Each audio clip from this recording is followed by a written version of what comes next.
మళ్ళీ వారు మాట్లాడుతూ వాళ్ళని కూర్చోమని అనలేదు, ఒక్క మాట కూడా మీరు వినాలి, గమనించాలి, ఇది కూడా ప్రజలకు పోవాలి. ఒక్క మాట కూడా ఆ వైపు నుంచి మీరు కూర్చోండి, మీరు అల్లరి చేయకండి అని ఒక్క మాట కూడా మాట్లాడే స్పీకర్ గారు 50 మంది లేచి అరుస్తుంటే ఆడ నేను డిబేట్ కాలేదు, వాళ్ళు అరుస్తున్నారు. ఇదంతా ఒక పథకం ప్రకారమే జరిగింది. వారికి కూడా ఇన్స్ట్రక్షన్స్ పోయినాయి, స్పీకర్ కూడా పోయినట్టున్నాయి, పాటు అయింది. మళ్ళీ మాట్లాడుతున్నాను, మీరు డిబేట్ కాకుండా మీరు అసహనంగా ఉండకండి, మీరు అసహనానికి గురి కాకండి, మీరు సభా సంప్రదాయాలకు విరుద్ధంగా పోకండి అని మాట్లాడండి.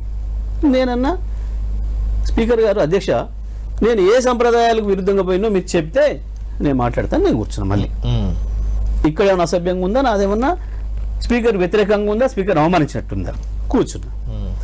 కూర్చున్నాక మీరు నన్ను మాట్లాడే నన్ను భాషించడమే సాంప్రదాయం విరుద్ధం అన్నాడు. అన్నప్పుడు కానే కాదు అని నేను చాలా కాన్షియస్తో చెప్పినా, స్పృహతో చెప్పినా, నేను దామే నిలబడున్నా ఇప్పటికి కూడా.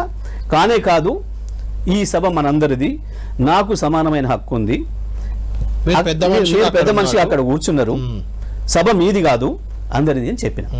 తప్పకుండా, ఎందుకంటే నా హక్కు నేను కాపాడుకోలేదా, నా హక్కు నేనే కాపాడుకోలేకపోతే ప్రజల హక్కుల గురించి నేనేం కొట్లాడుతుంది.